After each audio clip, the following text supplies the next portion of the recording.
Crayon, établi à la connexion, partie 2. Salutations, chers êtres humains, je suis Crayon du service magnétique. L'entourage est encore ici. Les auditeurs et les lecteurs de l'avenir le sont aussi. Voyez-vous, de notre côté du voile, tout se passe dans le moment présent. Notre message mettra l'accent sur le fait que les êtres humains sont un peu plus multidimensionnels. Les processus de votre réalité et de votre vie peuvent vous faire changer, parce que les nouveaux outils deviennent une partie de votre vie quotidienne et de votre conscience régulière. La nature humaine va commencer à changer, et un changement de conscience est à portée de main. Tout ceci vous permettra d'identifier les vieilles habitudes et les vieux modes de vie qui ne sont plus nécessaires, si vous le souhaitez. Le changement est difficile. Il est difficile, car il engendre d'autres choses qui sont aussi difficiles.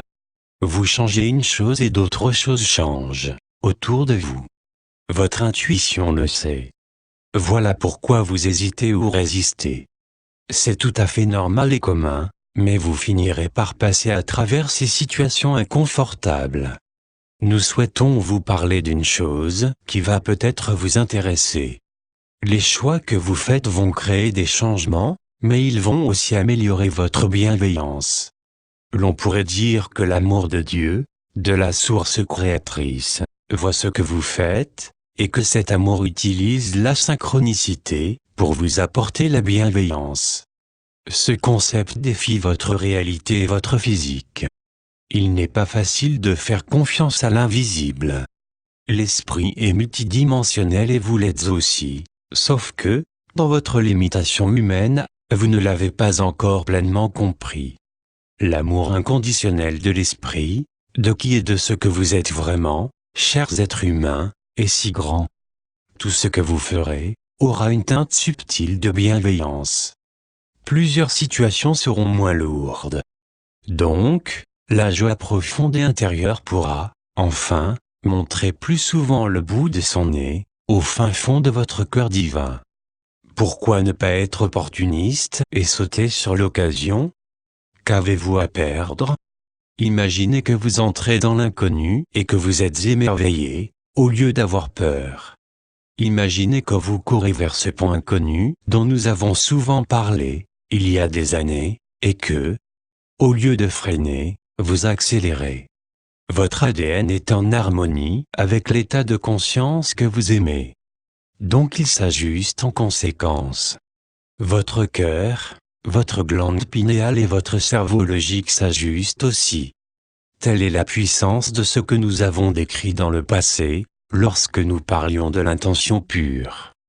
Tout ceci a pour but de vous aider à franchir ce pont, afin que ce ne soit pas une tâche trop difficile. Si la confiance et l'estime de soi sont là, ce sera plutôt agréable et valorisant. Auparavant, lorsque vous osiez faire confiance à votre foi, il n'y avait pas l'équipe de soutien que vous avez maintenant, car l'ancienne énergie était majoritaire. Les choses ne sont pas toujours ce qu'elles semblent. Les échecs subis dans l'ancienne énergie seront peut-être de formidables bonds en avant, avec la nouvelle énergie. J'aimerais intituler ce message « Établir la connexion », partie 2. C'est la suite de celui que j'ai présenté hier. Ils seront disponibles pour chaque être humain. Une nouvelle sorte de connexion en résumé, nous avons parlé de votre ADN qui a une partie multidimensionnelle. Cela signifie qu'il a une faculté quantique, cela a été prouvé. Nous avons mentionné que cette faculté pouvait générer de petits événements quantiques.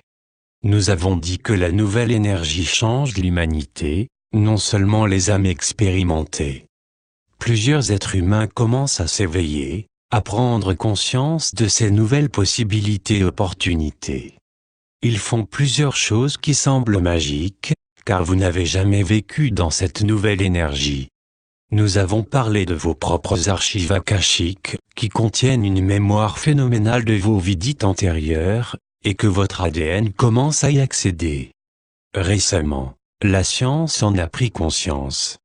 Elle a dit que c'était comme un énorme entrepôt de data, et qu'elle ne savait pas que ceci existait. Ce qui était considéré comme de l'ADN inutile, est maintenant connu comme étant une quantité incroyable d'informations. Votre Akash en fait partie, et ceci va commencer à se manifester. Chers âmes expérimentées, vous serez probablement étonnés et vous ne le croirez peut-être pas. Des choses inusitées vont commencer à se produire à l'intérieur, mais une grande partie de l'humanité les rejetteront, car elle va penser que c'est irréel. Cela fait partie de la limitation 3D, lorsque vous êtes en incarnation. Même les petits événements quantiques et inattendus seront rejetés. Que font les êtres humains, surtout ceux qui sont encore dans l'ancienne énergie, lorsqu'ils sont en présence d'une personne psychique, dans le sens de se rapportant au phénomène parapsychique? Quelques-uns veulent avoir ce don, mais la plupart va s'enfuir, car elle pensera que c'est ce qui est appelé la magie du diable. Vos gouvernements le veulent, même s'ils ne comprennent pas très bien ce que c'est. Bref, la majorité va l'ignorer, car elle ne sait pas quoi faire avec ces situations exceptionnelles et spectaculaires.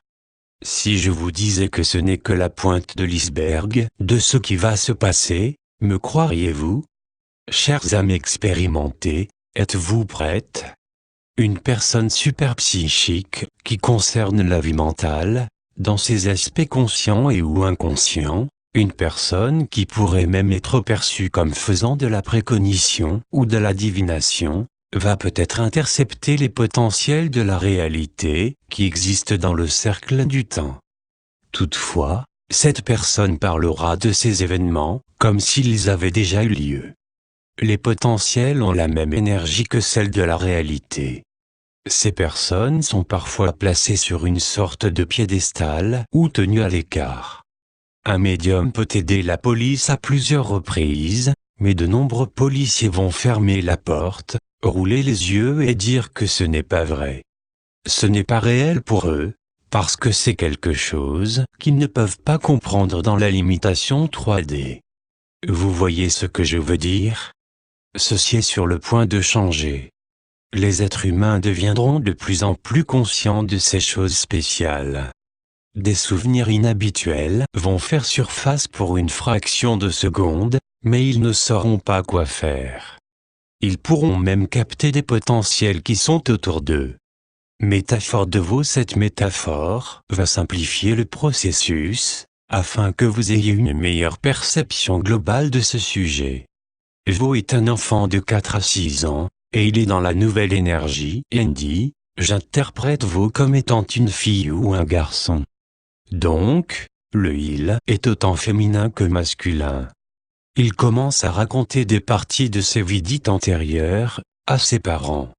Il leur parle de ce qui se passait lorsqu'il était dans cette famille.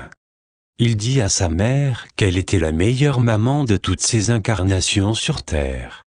Vo parle de faits et d'événements qui sont bizarres et étranges, car il se souvient de tant de choses. Permettez-moi de vous dire pourquoi Vo est capable de se souvenir de son Akash. C'est un enfant immergé dans la nouvelle énergie, avec une efficacité accrue de son ADN. Il représente le début de ce que nous avons appelé l'évolution de la conscience. Donc, son ADN est un peu différent, mais la chimie ne peut pas le mesurer ou voir la différence. Cependant, vous le verrez, dans ses paroles et actions. Il semble plus intelligent ou sage, mais nous vous disons que ce n'est pas le cas. La réalité est qu'il est dans un temps différent. Sa vibration est plus élevée. Tout ceci lui permet d'avoir une conscience qui accède rapidement à des parties de son Akash. Il est un peu plus multidimensionnel. Toutefois, à titre d'enfant, il ne connaît que la prime enfance, de la naissance à 7 ans. De 7 à 12, c'est l'enfance. De 12 à 19, c'est l'adolescence ou le ténage. Il n'a pas encore été programmé dans la conscience sociale. Vo s'exprime en toute confiance, à cœur ouvert, avec son cœur d'enfant. Il est également très attentif à l'attitude de ses parents. Ses parents sont tout pour lui. Est-ce qu'il le croit? Vont-ils l'arrêter? Vont-ils